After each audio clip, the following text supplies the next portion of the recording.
سامعین ناظرین، infection control society آپ کی صحت کے لیے، آپ کی آگاہی کے لیے، معاشرے کے بھلائی کے لیے مضامین آپ کی سماعت کے لیے پیش کرتی ہے۔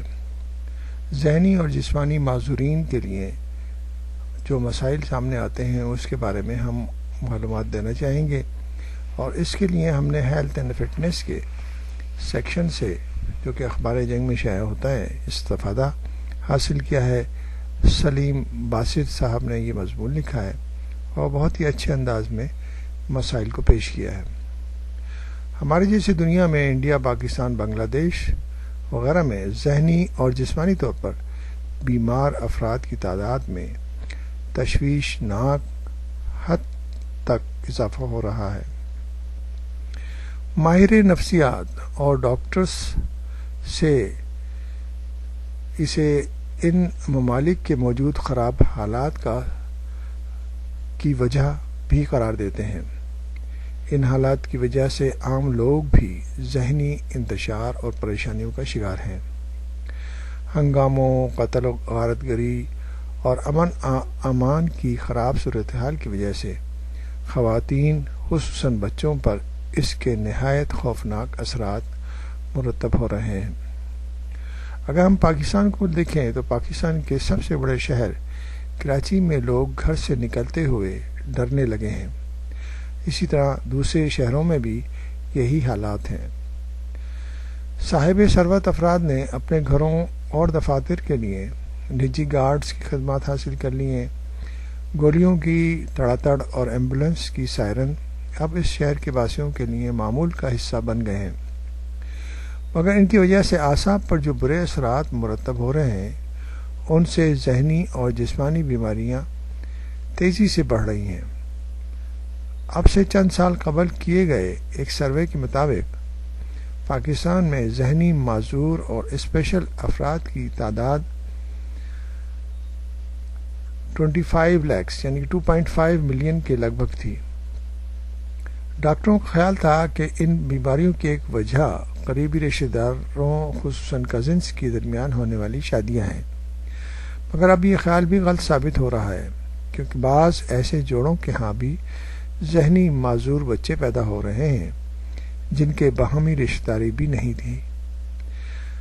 پاکستان کے 4 صوبوں میں ان اسپیشل افراد کے لیے اسکولز موجود ہیں، مگر غریب اور متوسط طبقے کے افراد کے لیے ان اسکولوں تک رسائی بہت مشکل ہے۔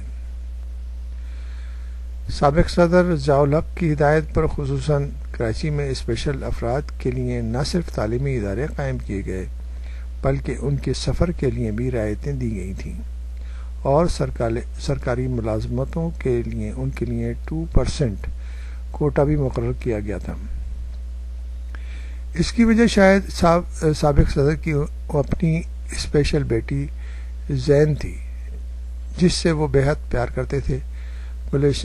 کراچی میں گلستان جوہر میں ڈیفنس سوسائٹی تک ان اسپیشل افراد کے لیے 6 بڑے اسکول قائم ہیں۔ بعض افراد ایسے ہیں جن کی عمریں انہی اسکولوں میں بیت گئی ہیں۔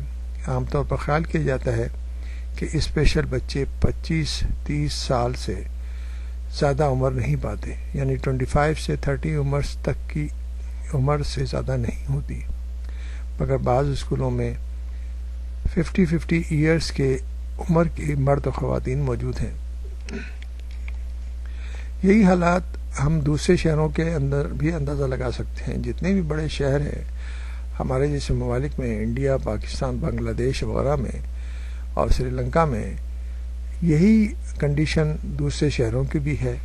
وہاں پر بھی اسپیشل اسکول ہیں اور اسپیشل اسکولوں میں داخلے ہو جاتے ہیں، لیکن اب تک ان کے لیے، ان بچوں کے لیے، ان معذوروں کے لیے بہتر طریقے سے لائف گزارنے کے طریقے موجود نہیں ہیں جیسے کہ دوسرے ممالک میں موجود ہیں۔ ڈیولپڈ کنٹریز میں معذور افراد کے لیے ایک خاص وظیفہ مقرر ہوتا ہے، وہ ہر مہینے ان کے لیے ان کے اکاؤنٹ میں پہنچ جاتا ہے، جس کے ذریعے وہ آسانی سے اپنی زندگی گزار سکتے ہیں۔ آج کل کے مہنگائی کے دور میں تو عام افراد کی زندگی گزارنے کے لیے کھانے پینے کی مشکلات موجود ہیں، جائے کہ جو معذور افراد ہیں ان کے لیے کیا یعنی سہولتیں میسر آ سکتی ہیں۔ اس لیے انتہائی ضروری بات ہے کہ جو وجوہات ہیں، جو دہشت گردی کے مسائل ہیں یا انتشار کے مسائل ہیں، جو ہنگامے اور مختلف کنڈیشنز ہیں جن کے ذریعے لوگوں کو یہ مسائل سامنے پیش آ رہے ہیں، ان کی طرف حکومتوں کو توجہ دینی چاہیے اور ان کو کنٹرول کرنے کی کوشش کرنی چاہیے تاکہ لوگ بہتر طریقے سے آسانی سے اپنے روزمرہ کے معاملات طے کر سکیں اور اپنے عزیزوں کو جو ذہنی طور پر معذور بھی ہیں ان کی طرف بھی توجہ دے کے ان کے مسائل حل کر سکیں۔